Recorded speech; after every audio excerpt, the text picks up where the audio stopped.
Good day, brothers and sisters. One Nation Tribal Alliance. Friends, near and far, across the pond and this side of the lake. I am Greg, and I'm here to do another podcast with a fella, Zuni Pueblo person. Her name is Meeka, but she has, as she says, a government name that she will introduce herself with. So, Meeka, go ahead, introduce yourself. Keshi Cotton Awando Kira. My legal name is Leona Goatson, but everybody calls me Mika, just because that's my nickname growing up, and that's how everybody recognizes me on the res. So thank you, Greg, for allowing me to come on here. I'm not sure how you want me to start. Um, Well, if you don't mind, you made a comment on Facebook that got a lot of reaction, and that's what got my attention because I am interested in hearing from you younger generation as to what they see on the reservation now because of what I saw back in the 60s and 70s. I know has changed quite a bit to today's world. So I just want to get a younger generation input on what do you see now? What would you like changed on the reservation? Yeah, so just to kind of backtrack a little bit, that comment that or the video that I had put out on Facebook wasn't was just to call for some transparency because I personally don't live on the reservation 24 hours. I visit constantly as much as I can, but I was on the phone with my family, particularly my mother, and she was letting me know about, BIA agents like showing up on the res, and that there was no forewarning or even after the fact, anything of that nature from either the administration or anything like that. And so I feel like, especially with the times that we're in, given the state of the country and with who we have as our president, and how things have been going, there's a lot of uncertainty. And I just felt like we needed some sort of transparency. It wasn't necessarily to criticize or to really say anything negative. I just felt like, and I did look back on our constitution, our tribal constitution, and I read through that the night before I made that video, just to reference some areas. And I know that I had a few comments talking about 638 contracts. And my whole response video was that I think it's time to change things. This whole, oh, well, that's the way that things have always been, obviously hasn't been working. I feel like we need more data and more um, response and transparency from not just the administration, but from programs themselves as well. Because I had found out maybe just like a couple weeks ago that dental was closed. I had no idea about that. And it was actually my Mhm. brother, who is 10 years younger than I am, that told me that. And I was like, when did that happen? And they said it was a while back. I had no idea. And I mean, other than if you're living on the reservation, you don't know any of these things or why these things come to be. So it was just mostly to call out and ask for transparency. And I know that created a lot of discussion, I will put it nicely, um, because I had several comments saying that if I wasn't appreciative, I should apply and try to be a police officer. That wasn't, my goal on anything. And I did see that just yesterday on the 5th that the chief of police had put out a statement and that statement actually had actual numbers of, the time that the BIA agents were there, the arrests that were made, things like that. I feel like that's really important because I'm more of a data person. Um, you can't really see results without data. Um, I feel like there was a lot of speculation as to why they were there. And granted, those speculations were correct. But I think without knowing um, beforehand what that data looks like, because obviously substance abuse is a really big issue on the reservation. Hmm. And obviously it's impacted, but without having those numbers, we can't really say how much of an impact it has had and what these interventions, um, or how much of an impact these interventions had.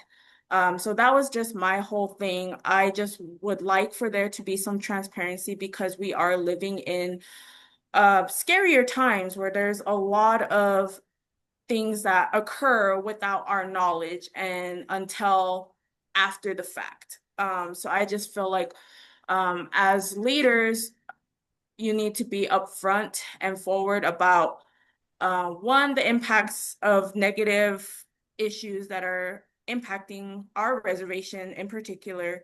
And then two, in order to see results from the interventions that you're placing, obviously you need the follow-up data. Um, it's very science kind of based, but I feel like it really does help because it helps you show, obviously, what impacts are being made and how. So that was my whole thing. I just feel like we, as a community, we have a tendency to talk about these issues, but it's very much around the kitchen table. Hmm. It's within your own family, like, oh, this is what's happening. But when it comes time to being like together in a community, we don't have that. Because I remember from like even being younger, like middle school age, my grandparents would listen to Keshi radio a lot, and they would even have like special meetings from like the tribal council or whatever was going on broadcasted on Keshi radio. And I try to listen, but I don't really hear any really of that going on. I haven't heard of any like special meetings or Hmm. even just regular monthly meetings because as I was going through the constitution, the tribal constitution, I did notice that they're supposed to be having those meetings, but I haven't seen anything so that way we could constantly be updated, but I'm not sure if that's being done. Well, And if it is, I would like to be, yeah, sitting there I to know. guess to support you on that BIA's police officers coming to Zuni and all that is that, yeah, they came, they had numbers, and now they're gone. So are they going to pick up the slack and continue, or they're And that just was going to let it go? Yeah, and that was my follow-up question when I made the second video, the response video, was what overall goal? Because obviously there was a lack of resources, funding, something to where they needed to come in. They did their what they were supposed to do, but now that they're gone, what was done? Was there additional training? Was there more resources? Was there more funding given? Something along those lines. Because obviously it did help, but if whatever interventions are not being put into place continuously, we're just going to end up in the same result. And it's going to be a continuous cycle. And I think, especially in today's political climate that we're in, I feel like we should be able to try to break those cycles. So that way, we can continue to grow and have a positive outlook on our community because our community, as far as population, yes, we are one of the most populous um, pueblos, but like village wise, I mean, you could like drive across the village within 5 minutes. And that's like from the west end of the res Yeah, line to the four-way stop sign.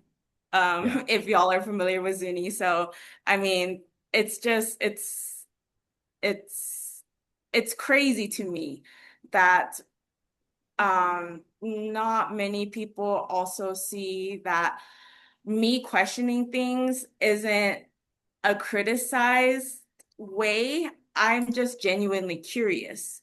And I think this curiosity is considered a threat, Yeah. especially with a lot of people on the reservation who haven't um, gone and pursued either an education or have experienced the outside world, beyond even New Mexico.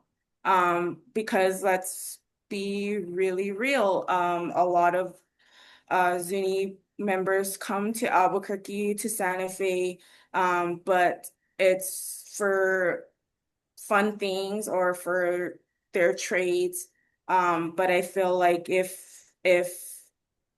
there's not that person who's there to question things, um, we're gonna constantly be left in the dark. Hmm. So that was my whole thing. I'm I was raised in an environment where it was okay to constantly ask questions, Yes. especially if you didn't understand things. So I feel like not everybody understands that. And like I said, it's not because I'm trying to criticize or trying to nitpick at whatever is going negative or going wrong. It's just out of genuine curiosity. Yeah. Well, to me, again, like I say, is that there's a lot of changes that's happened in Zuni. And again, I talked to the law department, and I specifically had a question. I heard that there was a break-in. The people were home. They busted the door down and they came in. By definition, that is home invasion. Now, I looked in the Zuni law book because it's in the Constitution again, the law and everything. There's no law about home invasion. Breaking and entering is just a Class C misdemeanor charge. In other words, they're just gonna slap you in the hand and don't do it again. And I try to say, wait a minute, home invasion, when they're home and they bust the door down like that to get in, what if those people got hurt? That's serious. And And that they don't have a law to charge that Yeah, and person. that no, and that also raises like a lot of questions as far as like the judicial process.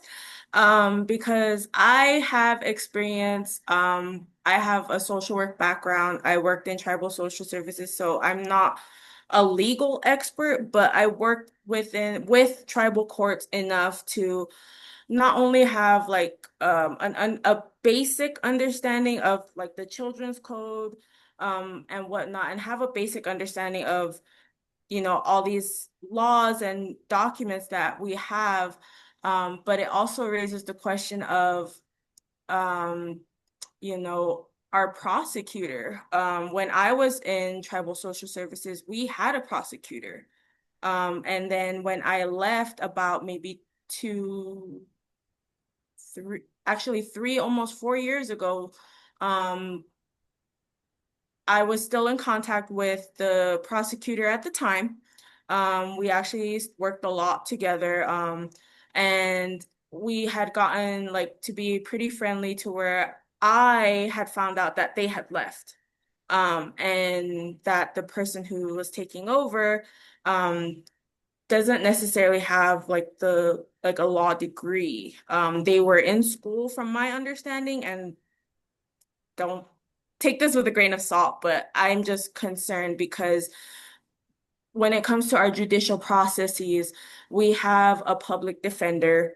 whose obvious job is to defend those. But when it comes to having a prosecutor, I feel like we don't have somebody who is necessarily qualified at this time to be able to argue those laws because from my understanding that the prosecutor has to not only have like a law degree and a law license to practice here in New Mexico, but they also have to have even further understanding of how Zuni tribal laws work in difference to state laws. And I feel like the prosecutor that was there um, did an excellent job, but obviously they couldn't stay for one reason or another. So I'm just kind of finding out that there's a lot of processes that may not be occurring or that um are kind of left in the dark. And Yeah. that's my whole thing is that I think that we need to look um at things, and I hate to sound like HR, but we need to see like why are we having this turnover of law enforcement officers, of prosecutors? Why is it so difficult to have somebody to be able to do those things? I'm sure we do have um somebody within our community, because like I said, we have a very populous community who might want to pursue those things, but they might choose not to because there's better opportunities within the state itself, within the city, things like that. That's just my whole thing. Mm. I was going to share with you a post that I saw. Go You know, ahead. back in my days, we had a song that says, "Go, my son, go and get your education. Go, my son, go and climb the ladder." You know, that song was out. It was sung by a Navajo lady. It's a good Mhm. song back then. And, you know, you follow that. But then I saw a post on there that says, "Go, my son, go and get your education. Go, my son, climb the ladder." And then on the bottom it said, "Why? They only hire they don't hire qualified people. They hire their cousins." That's what he says. But anyway, I know I'm a bad joker, but you No, know, it's fine. No, it's funny, but it's also true. Because like I said, I worked within the tribe using my degree with social services, and I lasted 2 years. And this was mostly because I was one of the younger ones there. I was probably the youngest at the time, social worker to be working there. I initially started as what is called the intake person, so the person who gets the report of like child or elderly abuse. And then I moved up to become an investigator for both child and elderly abuse. And by the time I was about ready to leave, the director of the time had left. And so my direct supervisor moved into the director position and was offering me that supervisor position, which I did turn down. And the reason why I did turn that down was because like I said, I was one of the younger ones on staff, and I do have experience. I did have experience with child protective services and within the state of New Mexico. So that gave me opportunities and gave me some insight on how to not necessarily streamline, but to better help our community members, because that's how I was taught through my internship when I completed school and was in that position. I was really trying to help, my clients at the time. And that's what I was trying to do. But I was constantly met with, oh, well, that's not how the way things we do. We don't do things like that. I don't know why you're trying to make it like this. It was very difficult for me to get something new into place until my direct supervisor, like, kind of stepped in. So that's why I had turned that down. And it is very difficult to be that outside person to have that education, to have that experience, to come into a place where you have employees who have been working with the program for years and are sort of stuck in their ways, to where trying to implement new things that could not only make the processes better and easier, because work smarter, not harder, was Yes. often met with, why? That's just not how we do things. So that I completely understand that. Well, the other thing on that note is that there are no laws for a lot of things. I will be a good public defender. Why? Because I'm not, my vocabulary is okay. I'm not the greatest, but I like to do crossword puzzles. So my vocabulary is, okay. And, you know, to be a police officer, you know, you have to listen to the way their sentence structure is. And if you throw in a word that they don't know and all this, and you can easily get away with everything over there. I mean, going 50 miles an hour on a 25-mile-an-hour zone, you get a ticket, you go to court, and you start questioning them. Okay, what did you use a KB-10 Doppler radar? Yes. Okay. When did you last calibrate it?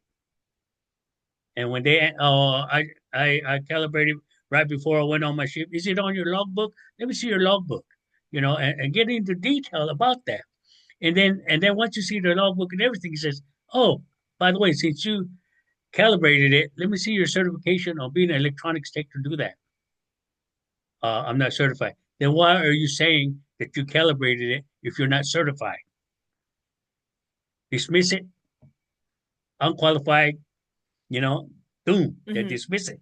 You know, words like that. You can manipulate words like that to get them.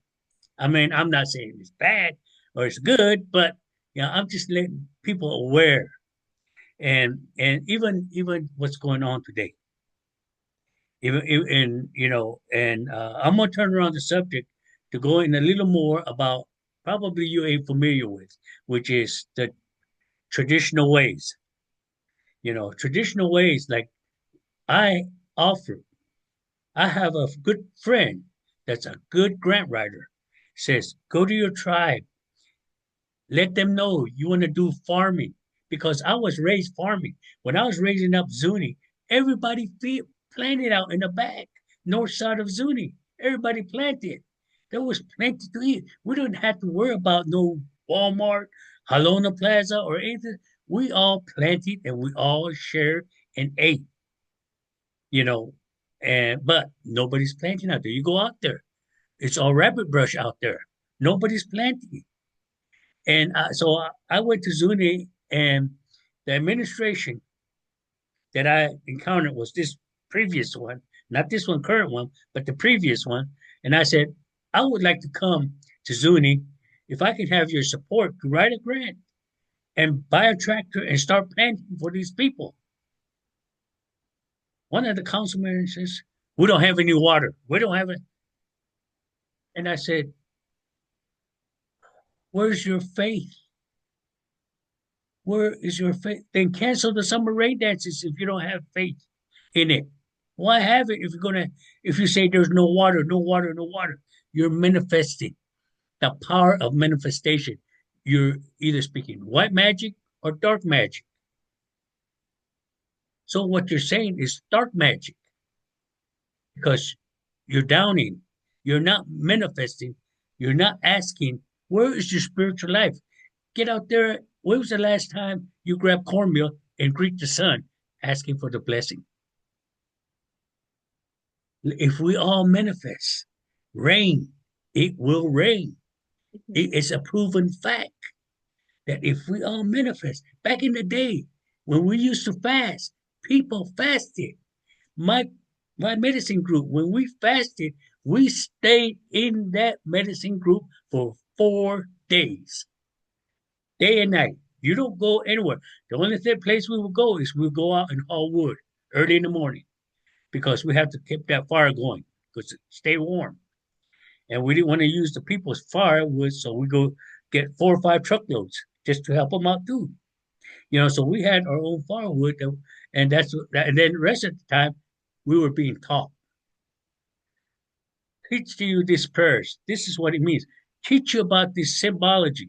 This is what they mean. Teach you about the shrine. This is what it means. Teach you about this. Teach you about that. Now, I was there this last time. Come 6 o'clock, boom, everybody left. And there was only 4 of us in there. I said, what happened? I got to go to work. I got to go do this. I got to go to Gallup. I thought you were fasting. What are you going to go to Gallup for? Well, so are they really fasting? I'm not being judgmental, but I ask, are they really fasting? Fasting to me is within. That is within. That's why I don't ask questions like that. When they say, I got to go down, okay, have a wonderful day. You know, Hmm. I, I don't understand that.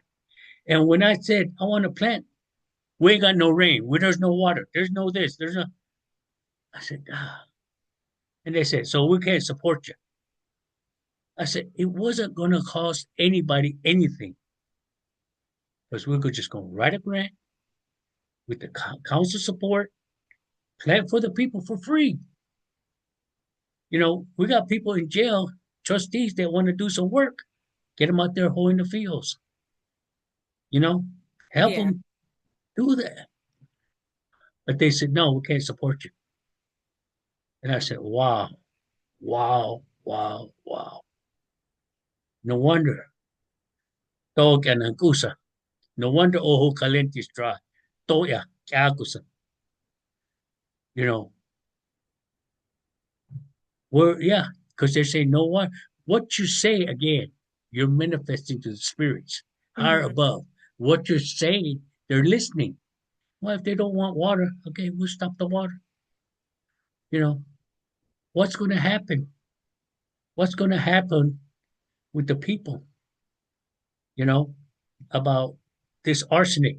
Arsenic causes cancer. Cancer rates. I got a good friend, younger than I am, died of cancer. He hit home when he did. He was a good friend of mine, my buddy. You know Hmm. why? Just like dialysis back in when I was at health board. I went to CDC, NIH. I argue about end-stage renal disease. Now it's a big money-making project in Zuni, and they just signed a new release. I hear why they should bid it out. There's other units. They should benefit from something from it. $200 million is a lot of money coming out of that one unit. Yeah. That's a lot of money. And how much of that is Zuni getting? I don't know. And if they're getting it, where's it going? My other question is a lot of people saying there's no housing shortage, housing shortage. Housing authority has tons of houses out there. They're renting $500 to $700 a month for those houses. Where's the money going? That's a Well, lot of not money. only not only that, when I was living there, I had tried to apply for housing. And at the time it was just me, my partner, and our child. And I was told that they don't have any 1 or 2 bedroom units, and that they only had 4 to 5 bedroom units. And I had the argument that so I have to pop out more kids in order for me to even qualify to get a house within tribal, within Zuni tribe. Like that to me, that was just ridiculous. Being told that, like, oh, as a three-person household, you cannot get a house until you pop out more kids and you need more rooms. And I mean, don't get me wrong, I'm very happy with my child, but I was not going to be popping out 3 or 4 more. It's a lot of work. So I just kind of like, yeah. And it was just ridiculous to me that they were telling me like, oh, we only have 4 or 5 units. And I'm like, well, let me go adopt my siblings really quickly. That gets me closer, but still. It's so much going on reservation that you know it's everywhere. It Mm-hmm. is. I like I said, I talked to this one Navajo guy that I interviewed when I was down there, and he was talking about how there's no water. Their wells are dried up, and their wells are has done give out because there's no maintenance on them. The tribe is not putting any maintenance on, and he tried to express his concern in a general council meeting, but they kicked him out. They didn't allow him, and he was so he was he was out there at Window Rock with American flag upside down on a pole, playing Mm-hmm. us as I am in. We are in distress. This is a distress signal, which it is. American flag upside down means distress. Mm-hmm. And he's carrying around an upside down flag saying, I am in distress. We are in distress. There is no water. And then driving down ice caves on going the back way to Grants, you look at their trees, they're dying. They're Yeah. dead, dry. And I said, wow, what is going on? You know, Tolkanan is dry. Yeah. Why? Why? Yeah, no, it's dry. Why? Toya, dry. Mulongkana, dry. Why? You know, you know, I saying, you know, I'm asking these questions, there's no answers. You know, I do plan to move back soon, but I got another thing I'm battling, or the family's battling Mm-hmm. with the tribal council. But that's okay. That's okay. In due time. Yeah. Elections next year, so we're gonna put our input in there. And I'm gonna be very active in this election. I'm gonna be very active because I want to make people aware about everything. If Yeah. I was, I mean, I'm not saying I am or I will, but if I was the governor, I know what steps to take to bring back dental because that's a federal obligation under the Treaty of Hidalgo that Pedro Pino signed July 4th, 1848. And they should not 638 it, the hospital or anything. Zuni is the only hospital in Albuquerque area, Zuni Hospital, that is not 638. All the other hospitals are 638. Yeah, and that's actually what I was telling, my family, because like I said, with all the federal funding being cut because of all these executive orders, I did mention that, our Zuni has a lot of resources, the hospital being one of them, because when it comes to like all these other pueblos, they have health clinics, but they are run Monday through Friday only. So if they were to have an emergency, they would have to come to Albuquerque, Rio Rancho, Santa Fe, somewhere close by. Whereas Zuni is pretty fortunate to have a hospital with their ER open 7 days a week, 24/7. And that not only helps our own community members, but it helps the surrounding communities, Rama, the Newlands, um, anywhere, Vanderwagen, we have all these other tribal members coming in, who are not necessarily Zuni, who happen to be Navajo, but that is a resource that we do have that all the not any of the other pueblos have. So I really hope they don't, because if they do, then we're kind of screwed, and Yeah. And we're gonna be seeing more families struggle with one, transportation, especially in the events of emergencies.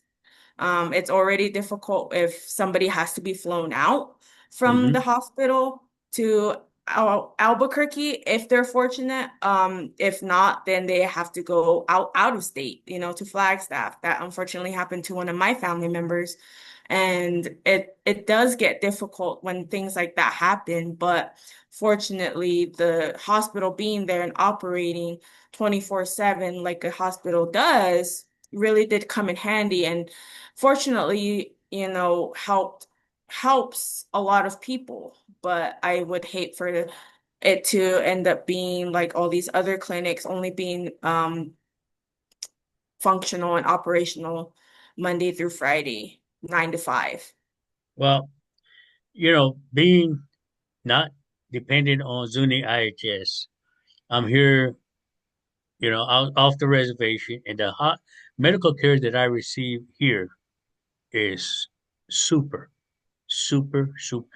I have specialists Hmm. from podiatrists, endocrinologists, cardiologists, everything, specialists, you know, and it's great.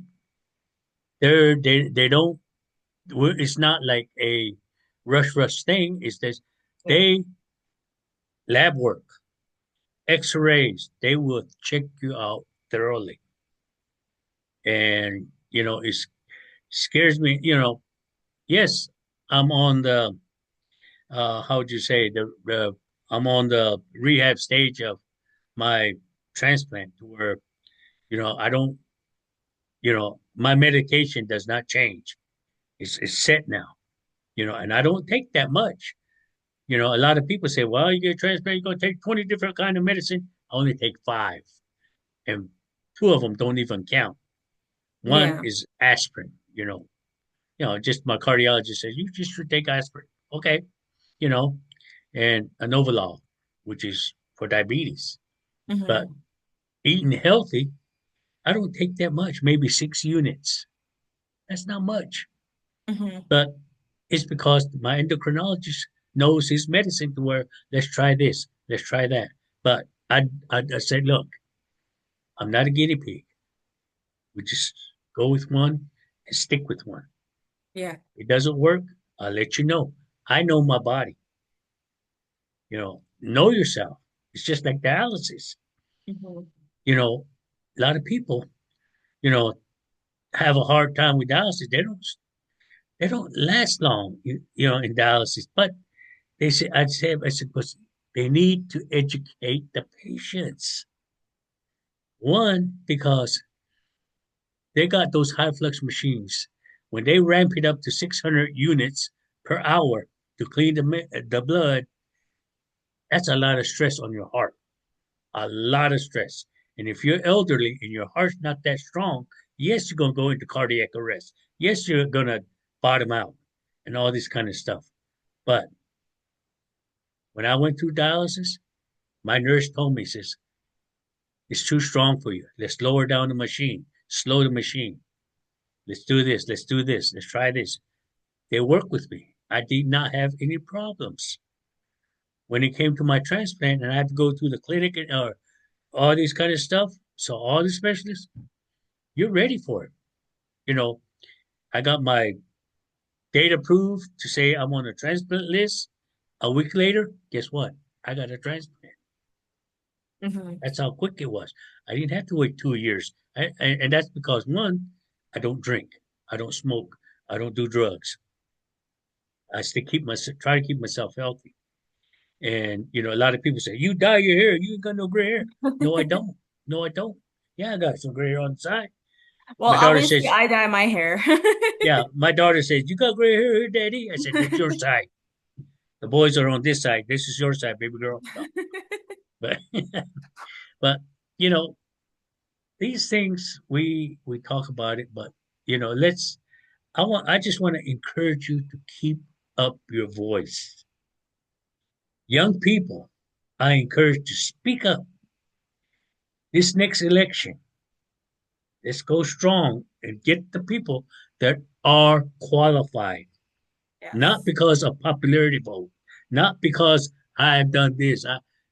Because you ask Or these because they even been in office before. I feel like it's a constant rotation of the same people that we see. I mean, I haven't been alive long enough to really say for sure, but at least within the past three, maybe the last two, we have very similar names that keep coming up. So, it would be nice to see somebody new in our council and our administration, but like you said, I feel like it should be somebody that's qualified, who has the educational background and knows what Well, these not policies mean. necessarily the education, but what really, really matters is somebody that will have, you know, knowledge. You know, knowledge is the most powerful thing to have when you apply it, Oh yeah. you know. And when And I say educational, I don't necessarily mean like, formal education. Just as long as they have that understanding of what it is that they're swearing into, because they are swearing into their offices and they are supposed to be representative of our community members. So I think that, like you said, it shouldn't be somebody who has like a popularity vote, or anything like that. I feel like we should have somebody who's not only knowledgeable about like these policies and things that come across their desk, but also somebody who's empathetic and thinks of the people first. Because I feel like that's something that's not often thought of to say. I feel like it's always like money, money, money first. well, So see, that's why I put it this way. I'm gonna be honest with you. I never voted. I voted one time when I was in the military because my commanding officer gave me a direct order to say that if you want the afternoon off, go vote. You can have the afternoon off. So guess what? I voted for Mickey Mouse and Donald Duck for president and vice president. And I voted. Can't say I didn't. My writing candidates were Mickey Mouse and Donald Duck. But election, I'm glad things are changing. mhm. You know, I'm not saying I support what the current president is doing, but I'm glad everything's opening up. Yeah, they blame point fingers, but point the finger at yourself. It's just like we talked about dental. When dental closed, oh, it's the president's fault. He's cut the budgets. I said, let me ask you a question. When was the last time you went to budget allocation meeting for Indian Health Service? Have you ever been to a budget allocation meeting? That's where, when the money comes in, tribes justify the reasons why they need Mhm. extra money for certain things. Yeah. You know, the dentists are not hired in Zuni. Dentists are hired through Albuquerque area. Mhm. Go to Albuquerque area. Demand that you need a dentist in Zuni so you can open back up the dental unit. Have they gone there? No. You know, Yeah, and not only because that, it's part of their schooling. It's for them to be able to pay back their student loans, which is how a lot of like we got a lot of the doctors that we do have at IHS. So, um, I'm complete in an incomplete agreement with that. So it's the area office responsibility to hire these professionals, not the hospital. Because if you look at it, there's no HR in Zuni PHS or doctors and dentists and all that, nurses and all that. They have to go through Albuquerque area, Mhm. be hired on for Zuni or any other hospital around Albuquerque area unit. You know, I was there. I was a health board chairperson. The current hospital administrator knows what I did. I commend her for how many years yeah, she's been there. Hey, she's done a lot. You may not realize it. JCHO accreditation is a lot. When she first got on, we went through JCHO accreditation. We got ranked one of the highest numbers qualifying for JCHO accreditation. in all the hospitals that was going for JCHO. So that's how we can do third party billing now because we're accredited. Zuni Hospital is accredited. Now, Public Law 638, they 638 it, then they have to get a managed healthcare to do all their billing for them. So there again, they got to get their money before they give it to back us. Hmm. No. Let's keep our own hospital.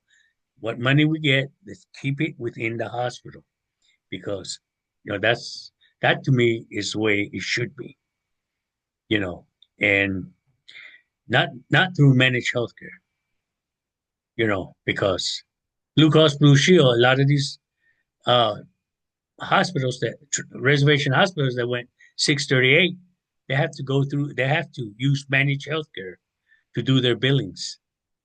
They're gonna take their cut before they pass it on. So, you know, it's again, let's get active this election. Let's bring it out, make people aware. There need to be changes. Hmm. This is how it is being done. Forget it. Times have changed. You know, the guy, I heard that there was a guy running around Zuni with a chainsaw trying to cut up people. I if I would have saw him, I said, "Look, buddy, you're about 20 years late. Texas Chainsaw Massacre came out in 1990. You know, you're late. Come on now, let's get up to date." You know, Maybe he was trying and to make another remake. yeah, but Reservation, New Mexico Chainsaw. Right? But anyway, Reservation, I, mass reservation. yeah, I was going to. I said, man, just tell him he's late. That we done saw that movie, man, a long time ago. We know how it ends, so give it up. But it's happening. People shooting each other. Come on now. And people saying, well, it's a no. As a parent, it is our responsibility. What happened to the curfew? We had curfew when I was growing up. 10 o'clock, you get your butt back in the house because those cops will get you. They'll arrest you. And then it'll be up to your parents to go get you. Then then the judge will tell the parents, is he doing this? You are responsible. They're not doing that anymore. Young kids are out after 10 o'clock. There should be no reason why they have to be out that late. I can't control my kid. I can't.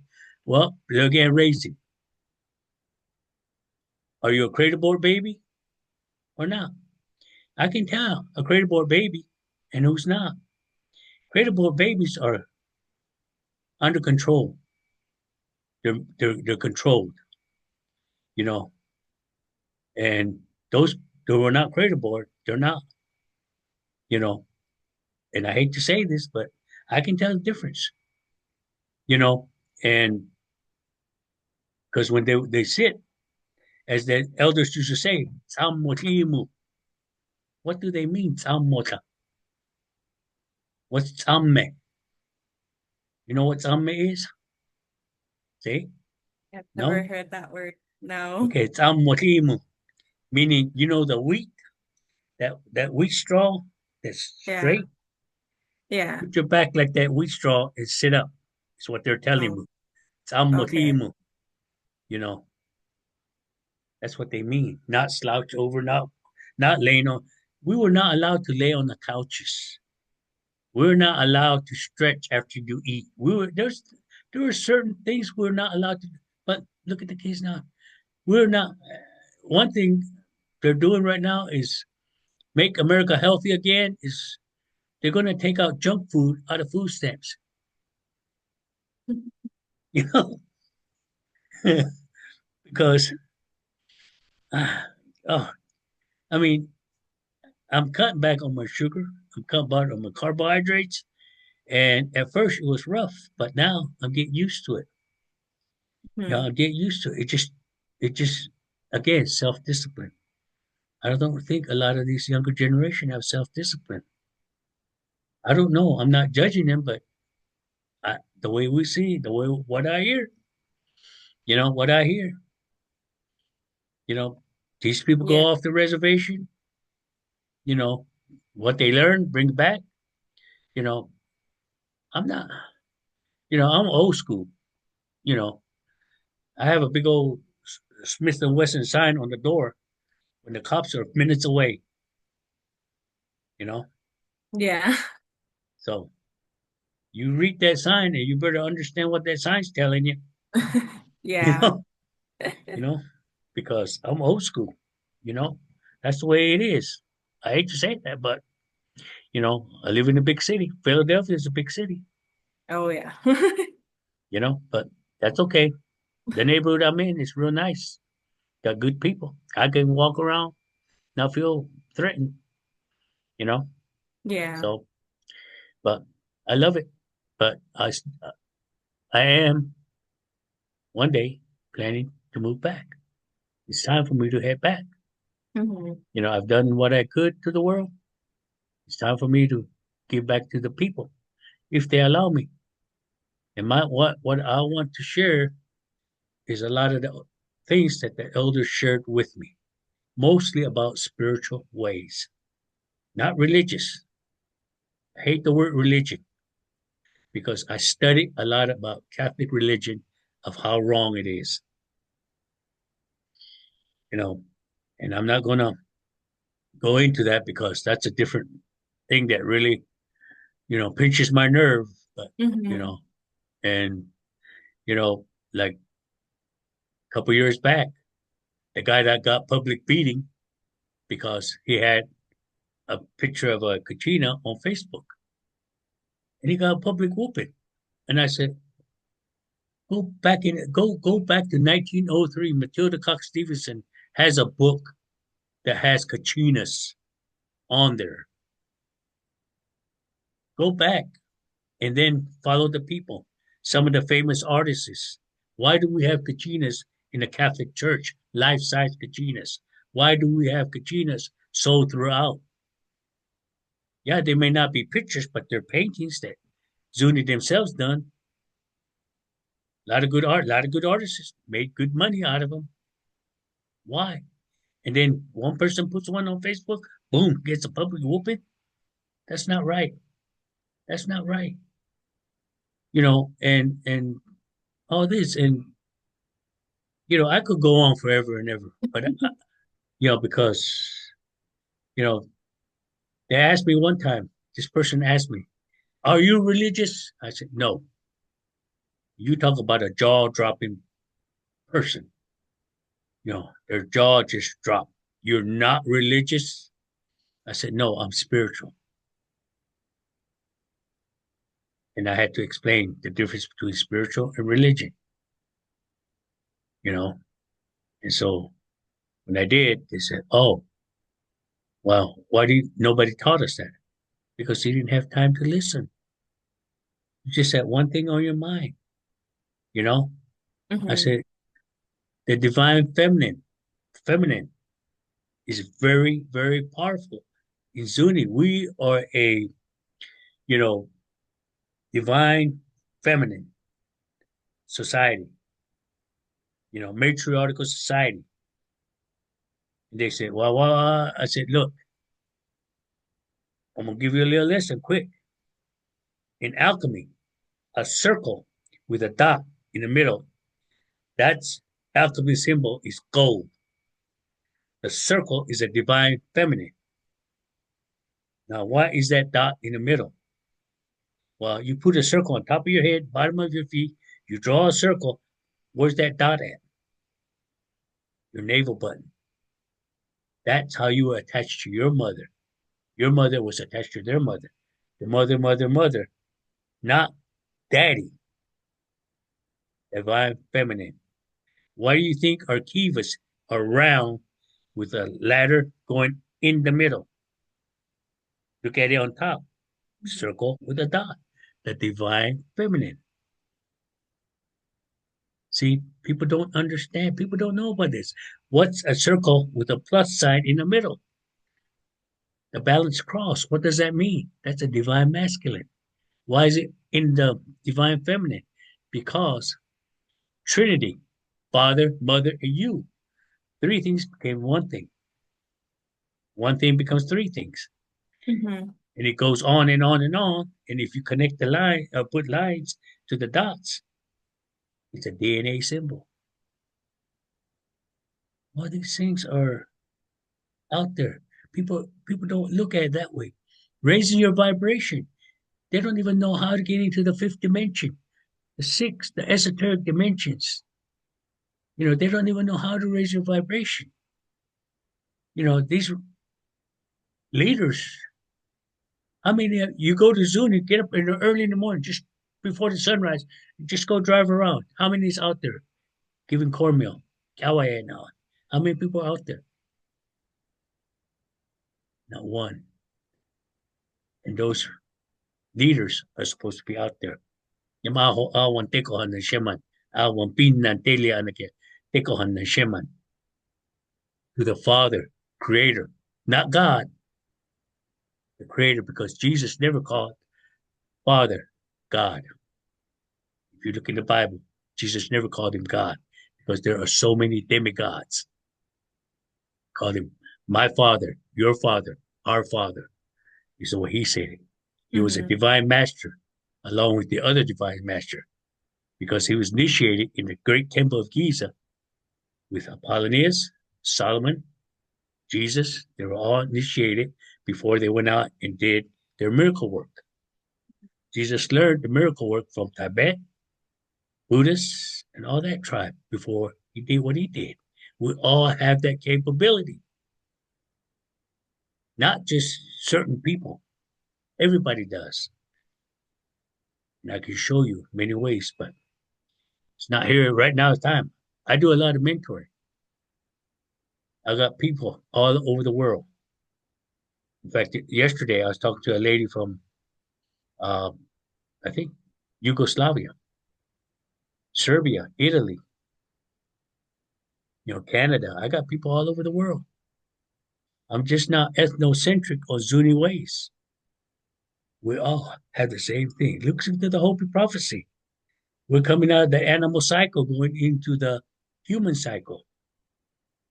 Everybody's scared about AI this, AI that, all that. I said, look at it this way. Yeah, AI may be smart and powerful and all that, but guess what? Who created AI? A human mind. Mm-hmm. So, you know, now that movie Purge, it's happening.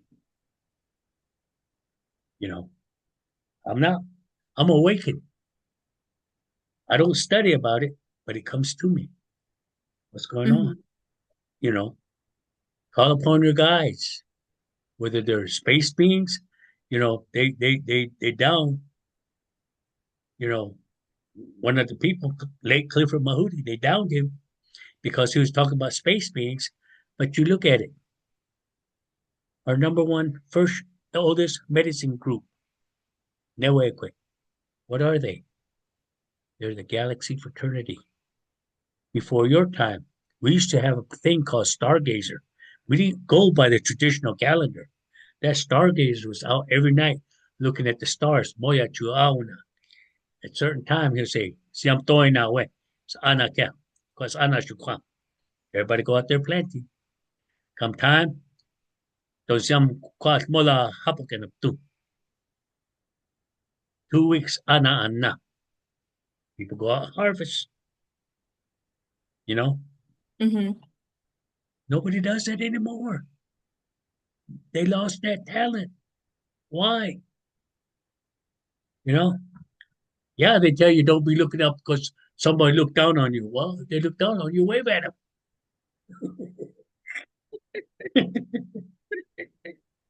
Why do we have space beings on our hieroglyphs? Why? Because they encountered them. You know, open your mind. It's out there. Knowledge is unlimited. We have a lot, you know, coming out of the animal cycle, we're losing it. What does that mean? You put an animal out in the woods, he's going to survive. He's going to survive. He's going to hunt, kill, and all that and survive. Now, as humans nowadays, if you go out in the woods and somebody drop you off out in the middle of nowhere, you're supposed to find your way back. Are you going to survive? Are you I going to would hope survive? so. You hope so. I would hope I so. know. I know I can't. I can't. Yeah. You know why? Because I know what to eat. I know I don't have to have meat. Shelter. I know how to build a shelter. I know how to build a fire. Dame the payan ashman. You can build a fire. Get a flint. You can throw a flower. You know, I've done it. Maketeshku nikap or makash once before. It didn't take me that long. People say, "How'd you do that?" I said, "I didn't think about it. I just allowed it to be guided, and I did it." They said, "Wow, that was quick." I said, "It's not about quickness. It's not about anything. I was just led to do it. So I follow my guides. Allow yourself to be a vessel. Don't be this.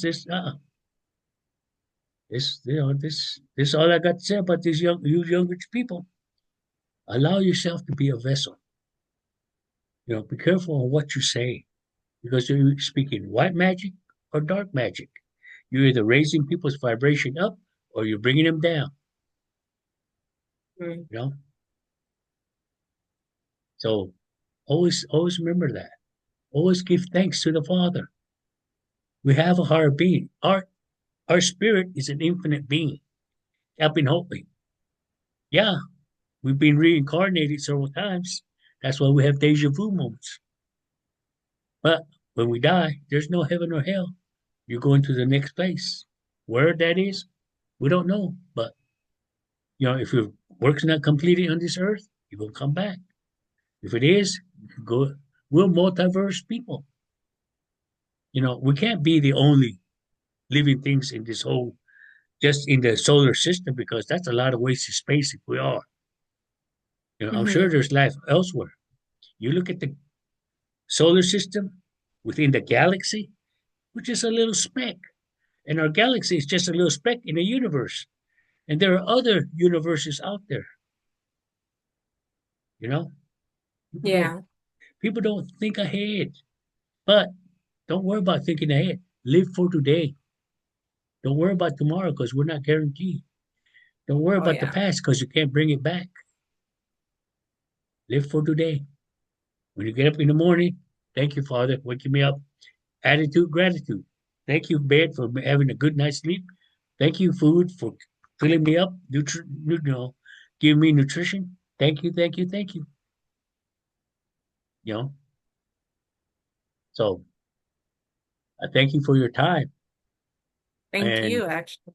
I hope that we'll have a continuing meeting after this. And if anytime you Oh, want to bring a subject up, let me know because I got a lot of Zunis that listen to my podcast. oh, And so what if they're negative or positive? If they're negative, that means they're not thinking. To me, that's what I say. And just allow them, allow them to speak out. You know, don't just tell them yeah. you're wrong, you're wrong. No, don't say that. Just say, okay, let's hear it from you. Then, as I used to ask my kids, how are we going to change it? How are we going to do this? Let's hear their input. And then if it works, it works. If it doesn't, well, let's redirect them. Let's not tell them Yeah. what to do, but let's redirect. Oh yeah. You know, and be an example. That's what Christ-like is, being an example. You know, you walk by your example, you know, and it's a test I used to do before I started anything. You go from point A to point B. I don't care how many people is in the way. If you got a point A to point B, you beeline that. People are actually going to step aside for you to walk through without realizing we are powerful, infinite beings. Our energy will teach us a lot. You know, see, they don't Yeah. teach you all that. Never, nobody's probably ever taught you about that. energy. You know, why do you have a spirit bowl on your table? You know, what's the purpose of burning it when you feed? What's the purpose behind that? You know, Hmm. all these kind of people don't ask those questions. Don't listen. You know, they just follow like the rest of the family. But what's the purpose behind the spirit bowl? You know, I Yeah. was teaching about that one time in Cherokee country. I was talking about the spirit bowl, and the guy says, "Well, I'm gonna find out. I'm gonna find out." So he went home, got him. He said, "I made a mega meal for them. Put it outside. Next morning he got out. It's gone. All the food was gone out of it." He came back the next day. He says, "I'm changed. I believe in it. Don't need to tell me anything about the spirit bowl. Yes, they do come eat. They do the. It might not be them, but could be the animals. But that's okay. He's a believer, you know. But those testers. But Oh anyway, yeah. again, we can talk forever. But thank you for Oh your yeah. time, and I appreciate it. And don't go off yet. I'm gonna just go ahead stop the recording so I can post it. Okay. I'll probably Alrighty. post it tonight, depending on what time it is, and it'll be on One Nation Tribal Alliance Okay. YouTube. Okay. Well, you'll have a wonderful day, and thank you for watching One Nation Tribal Alliance. Y'all have a wonderful day.